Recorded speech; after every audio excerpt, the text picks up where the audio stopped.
goodness. Okay. Good afternoon, everybody. Welcome to the study session meeting of February 12th, 2025. I hope everybody's doing well. Here are my glasses. It's my fourth try of where they might be. Here they are. City Clerk, could we please have a roll call? Councilmember Carnevale? Councilmember Lamb? Here. Councilmember Gutierrez? Here. Mayor Pro Tem Gregory? Mayor Ross? Here, thank you. And may we please have an agenda finalization if there are any changes? Any changes? I have no changes, Mayor. I thought I was loud enough for everybody. Do you have any changes, Madam Clerk? Did anybody? There are none, Mayor. Perfect. So can you please read the statement of participation, please? Public comment is the opportunity for members of the public to comment on items that are within the City Council's jurisdiction, but not on the agenda.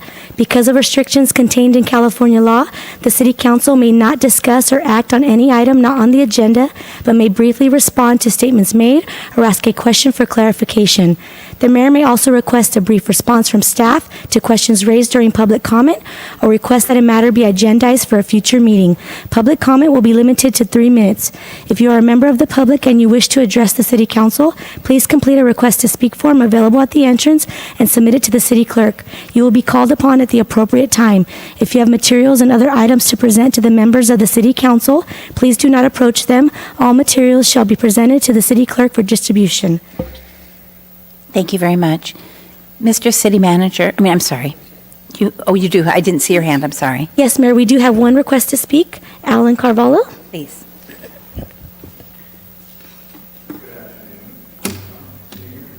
Okay, great.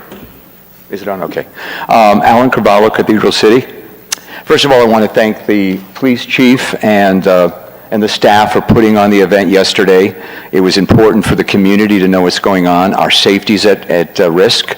The Bullhorn bully, obviously after months of concern and complaint, we finally got it addressed. But please understand, you are not a very active council. We need you to be more active. We're under a government, 40% of you on that council voted for Trump. 40%. That's a lot of people voting for a dictator. I'm telling you, our lives are about to change forever. Sanctuary cities, there was a rally out there in front of City Hall. Not a single one of you were there. Shame on you all. We need you there. We need you, please. I'm begging you. You represent us. And when you're in our district, Rita, and I understand you've had health issues, and I understand. You all deserve lots of kudos for what you do. It's thankless. But we need you now more than ever. I'm begging you. This is serious. It's going to get worse. Okay, I'm just telling you. We need for you to be present. We cannot have your husband or your spouses speaking. You have been voted in to represent the city. Okay? You cannot be shy. You cannot not like confrontation. We're being confronted as the LGBTQ community. Mr. Trump got into force, and now this woman with the bullhorn is screaming profanities against us. Hate crime. You cannot say, Mr. Gregory, that this is just freedom of speech. You cannot say that. That is a hate crime. None of you can say that. I was understanding that you made a mention of that to somebody. I don't know if it's true, but I'm saying that is usually the call. Hasn't been tended. This thing went for months. We finally called the press. That's how it got handled. Not contacting Rita Lamb, not contacting the mayor. No, we had to take things into our own hands. LGBTQ, you're the only gentleman up there that's part of our community. I'm begging you. I'm pleading with you. This is going to get worse. There are going to be deaths. I'm just telling you, I'm not causing them. They're going to happen. There is already a couple of deaths in Cathedral City. Gay men are dying. Okay, so please. And I expect a bigger crowd at 5:30, but I'm pleading with you. It's shameful. Ernesto, you showed up at the event yesterday at the food event at the amphitheater. You weren't there on Monday. You're in law enforcement at one point. You weren't there on Monday. What's more important, folks? Shopping? I don't understand. The price of eggs? I don't know. But please, what are you doing up here? You have no audience. You want people to come. We don't feel comfortable coming. Are we going to get shot on our way up here? I mean, honestly, you got to do something. It's going to get worse. I'm begging you. Thank you very much. Thank you for your comments. Mayor, I have no other requests to speak. If you're a member of the public who wish to comment on something not on the agenda, please raise your hand. And I see none. Thank you so much. I'm so sorry, I just can't see on the other side of the lectern, so I'll give it a lean every now and again. Mr. City Attorney, will you please read the closed session items for us as we go into closed session? I would be happy to do that, and I'm happy to inform that this was a placeholder based on the status of labor negotiations.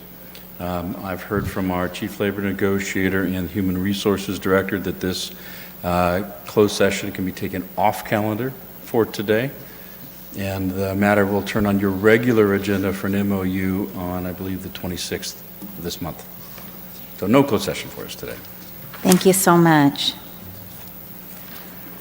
So that takes us into our study session. It's a discussion on how chair and vice chair appointments are made for the city commissions. Ms. Ambrose, please. Good afternoon, Mayor, Mayor Pro Tem, and council members. So by way of background, at your November 13th City Council meeting, the council directed staff to research and provide a report on the manner in which the chair and vice chairs are selected for our city commissions. And this was a response to a request made by a community member that the procedure for the procedure of choosing the chair and vice chair align with the rotation of the appointment of mayor and mayor pro tem.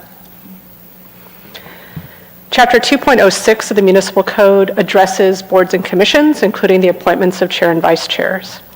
And unless otherwise specified, all members of boards and commissions are appointed for 3-year terms, starting in July 1st of the year of appointment. Interim vacancies can be filled for unexpired terms. And commissioners can serve 2 consecutive 3-year terms and cannot be reappointed to the same board or commission until at least the time equal to 1 full term has elapsed. The City Council also does have the ability, in the interest of city business, the opportunity to extend somebody's appointment if they so choose for an additional 1-year term. Commission members are appointed by the City Council. So each of you as district council members have the opportunity to appoint someone, and then the full council has to ratify that appointment. Commissioners must be city residents, but do not need to reside in the district of the council member who made the appointment. And there's just a couple of exceptions to that. The appointment of a licensed architect and landscape architect to the Architectural Review Committee, and 2 members of the Public Arts Commission can be appointed from throughout the Coachella Valley. So specific to the chairperson and vice chairperson, our code section 2.06020 addresses this. And our current ordinance states that each board and commission shall annually, at its first meeting held after June 30th, choose one of its members as the chairperson and vice chairperson. And this is done by a simple vote of the board or of the commission members. The city has 8 commissions or committees that have appointments made by the council. This includes the Planning Commission, Architectural Review Committee, Historic Preservation Commission, Parks and Community Events Commission, Public Arts Commission, the Finance Advisory Committee, Mobile Home Fair Practices Commission, and the Board of Appeals, which just meets as needed. So compare that practice to how the City Council appoints the mayor and vice mayor. So per our code, at the first meeting in December of each calendar year, the City Council approves a council rotation list and appoints members to serve as the mayor and mayor pro tem. Whoever the currently serving mayor pro tem will be the next in line to succeed the mayor into that position. And then the outgoing mayor will go to the end of the rotation list, except in an election year, any newly elected first-term council member who isn't an incumbent would be placed behind the outgoing mayor on the rotation list. And then the council member in third position would move up into the mayor pro tem position. If 2 or more council members join the council at the same time, the drawing of cards is utilized to determine placement on the rotation list, with seniority determined by the highest card drawn. And the City Council does not have term limits. So in looking at this, staff reviewed the procedures that we use and looked at the other 8 Coachella Valley cities to see how they select their commission chairs and vice chairs. And of the 9 cities, 6 cities, Palm Springs, Palm Desert, Desert Hot Springs, Rancho Mirage, Coachella, and La Quinta, all follow the same procedure that we do. At the first meeting, it might either be July or January, depending on how it was written in their code, the commissioners vote amongst themselves to select their chair and vice chair. And in all of these commissions, the chair and vice chair have no additional powers than any other member of the commission. They're there as the facilitator of the meeting, and that really is the only additional role that they have beyond the other, or same as the other commissioners. Oops. So there were 2 exceptions to that.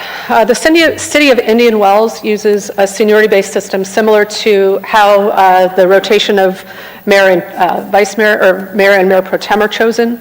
So the selection of chair and vice chair is determined by the length of incumbency, defined by the date of appointment of that commissioner.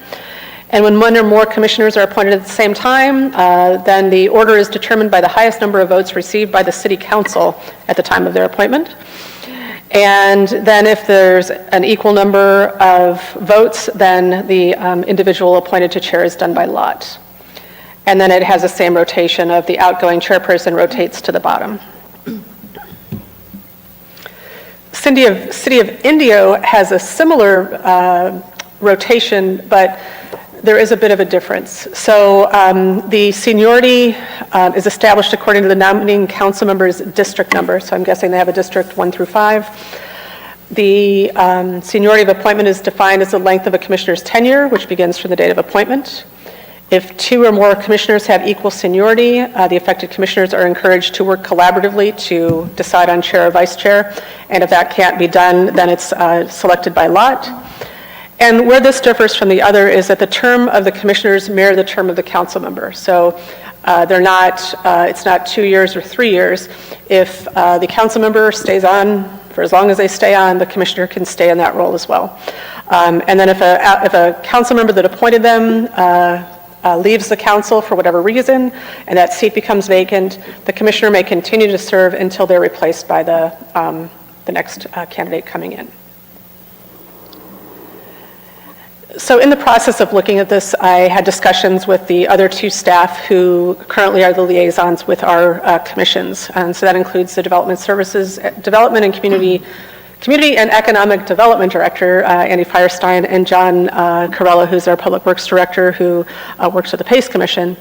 And the 3 of us have not had any problem with our commissions working amongst themselves to elect those 2 officer positions. The one exception, and it really isn't a function of not being able to, that they haven't been able to decide, it's just that they have not met since July of 2024 because they've had a lack of membership and the ability to have a quorum. And so that has made it difficult to follow the normal procedures of our regular commissions. So I did go back and do a little review of the votes that were made for the selection of chairs and vice chairs for the various commissions that are our predominant commissions that meet most regularly. And in most cases, the commissions were able to, by unanimous vote, select their chair and vice chair. So in any of these that have a singular vote, that was a vote for both the chair and vice chair position. There were 2 times where there was a separate vote for chair and vice chair. And in one instance, it was a 3-to-1 vote and 1 abstention for chair and a 5-0 for the vice chair. And then in 2022 in Public Arts, there was a unanimous vote for chair.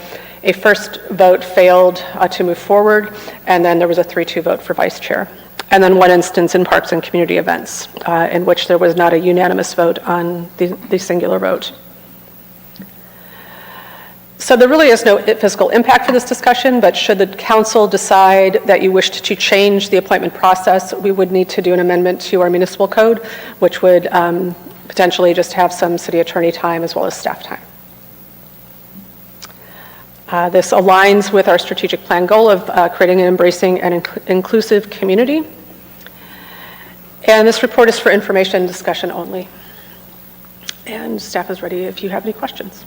Thank you. I'm going to start at your end. Hello, Hello?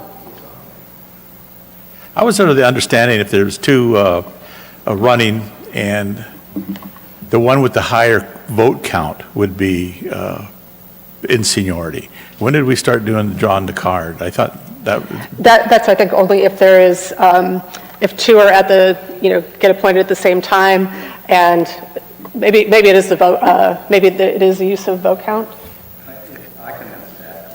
Previously, prior to the district system, when everybody was on the same ballot, Okay. that was a reasonable way to make those distinctions. When we switched to the districts and then we updated our rotation ordinance after that, then at that change, the decision was made to go with the drawing cards instead, because the number of voters in a district election could vary greatly from one district to another, and the number of candidates would influence how many votes a person could get in that. Okay. Thank you, Charlie. Thank you, Ann. Madam Mayor, that's all I have. I'm sorry. Ms. Mayor.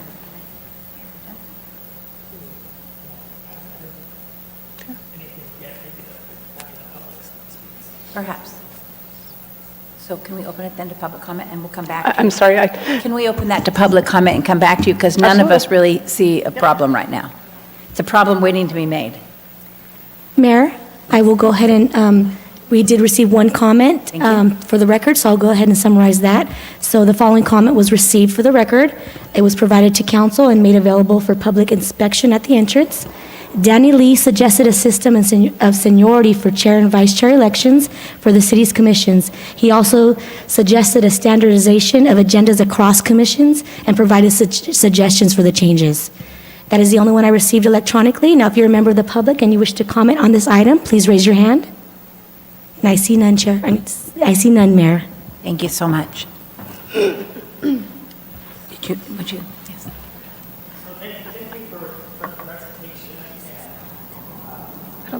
I don't think your mic is on. Mayor Pro Tem, let me try turning it off and on myself. This has been a problem. There you Try go. again? Hello? Here now, yeah. All right. So I know the suggestion was brought forward at the request of one of the former committee members, but as you said, this is not something that I had heard was really an issue. And I know that often when we put people on commissions, at least when I'm looking at them, we look for things like diversity of all different types, including diversity of thoughts, and sometimes even people that are dissenting. And you want to usually have people, as many people as you can on them that are willing to get really involved with the commission or the committee. But sometimes that's not always the case, and sometimes even if someone up front isn't going to be totally involved in everything, if they're a subject matter expert, you might put them on, that type of thing. So that's a lot different than the city council that's accountable to the public, to voters. All of this is set out in the charter. Some people, don't even like that rotation, but it's set out in the charter. So unless that gets changed, that's the way it is. But when it comes to committees and commissions, I know I depend on the people on those committees and the commissions to kind of know which ones are the ones that are involved, which ones are the workers, which ones are their leaders, and leave it up to them to elect that person for chair and vice chair. Putting those on a set rotation so that even people that maybe aren't leaders or are even agitators, which has some value sometimes on commissions, but not necessarily as the leader running the meeting, I think that's best left up to the members of the commissions to choose, and so that they aren't forced to take somebody in those roles that they know is going to bog down the commission meetings and bog down the work of the commission. So, as has already been alluded to, this seems to be a solution in search of a problem, which is likely to make more problems when we aren't really seeing any problems. So I wouldn't support a change. Thank you, Mayor. I concur that I would not support a change either, for two reasons. One, we appoint the people that are going to be on those commissions. We've vetted them. We've had conversations with them. We know what they want and what they don't want. And we hope that the community can appreciate the diligence we go through to appoint the people. Secondly, sometimes you just can't get what you want. Have we even gotten a landscape architect in the last 10 years, kind of a thing? I mean, some areas, and we have said that one commission should have a landscape architect. Sometimes it's difficult to, I don't know, what does the song say? You can't always get what you want. So I would say, I think we shouldn't look for trouble. We're doing pretty well. Everybody seems to be getting along fairly well. I just met with the commissioner today, and he's very happy where he is. So Yeah. I And I think the other concern that was raised was, at least, most of these bodies are advisory to the council. So they, consider items, bring recommendations to you. Some, like PAC and PACE, actually are more sort of boots on the ground and actually helping do programming and things like that. But then you have also boards like the Planning Commission, which is a much more complex board, and the leadership that kind of rotates through there is really important, because they do have things that they have to vote on, and they have actions that they are able to make, as part of the role of the Planning Commission of looking at plans and zoning and things like that. And so having stability and fully functioning commissions is really important. And right now, again, speaking for my own commission, speaking for my colleagues that lead the other ones, none of us are finding that there's been a problem. So we don't feel a need for the change, but this was asked to be brought to the council for your input, because this is policy that you get to make, and so we will do whatever your direction is. very much appreciate your time, but I think we pretty much unanimous. Oh, I'm sorry. No, I was just going to say that I agree with everyone, and the idea of empowering the commissions, they're volunteers, that is the purpose. So thank you. I'll make it simple. If it's not broke, don't fix it. Okay, Right. we can do that. And Mayor, before you go on to anything else, I need to correct what I said earlier about the closed session. City manager did mention to me that he has an update for council, although we won't be meeting with your labor negotiator per se on this. But we are going into a closed session. We do on need to agenda go on item. now that we're done with your last item of business on the study session, we should recess into closed session. Thank you very much. And for the purposes of the public, that is item 2A on your agenda under closed session. It's a conference with labor negotiator pursuant to Government Code Section 54957.6. The employee organization at issue is the Police Officers Association. Thank you. Well, then your timing is great, and we will recess to closed session.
Thank you, Mayor. We did meet in closed session on item 2A. That was your conference with your labor negotiator.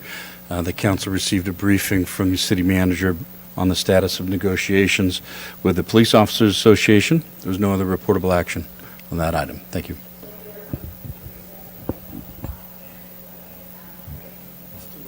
What are you even doing in that much time?